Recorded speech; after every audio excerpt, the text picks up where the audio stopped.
மலையாள சினிமாவில் பிரபல தயாரிப்பாளராக இருக்கிறவர் தாங்க கீர்த்தி சுரேஷோட அப்பாவான சுரேஷ்குமார். தமிழில் தளபதி விஜய் நடிப்பில் வெளியான லியோ படம் பற்றி அவர் பேசியிருக்காரு. அதில் அவர் பேசும்போது, இந்த ஆண்டு வெளியான மிகப்பெரிய தமிழ் படத்தில் லியோ படமும் ஒன்று. ரொம்ப பெரிய வசூல் வேட்டையையும் அது நடத்துச்சு. ஆனால் எனக்கு அந்த படம் பிடிக்கல. கிளைமேக்ஸில் ஒரு ஆள் எப்படிங்க 100-200 பேரை எப்படி அடிக்க முடியும்னு தெரியல. இந்த மாதிரி படங்கள் சூப்பர் ஹீரோ படம் மாதிரி தான் இருக்குது. சாமானிய மக்கள் இந்த படங்களோட எப்படி கனெக்ட் செய்ய முடியும்னு விமர்சிச்சிருக்காரு.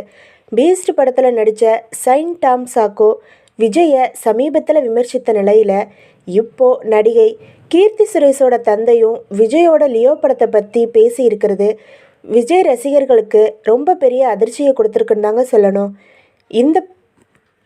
இவர் சொன்னதை பற்றி நீங்கள் என்ன நினைக்கிறீங்க?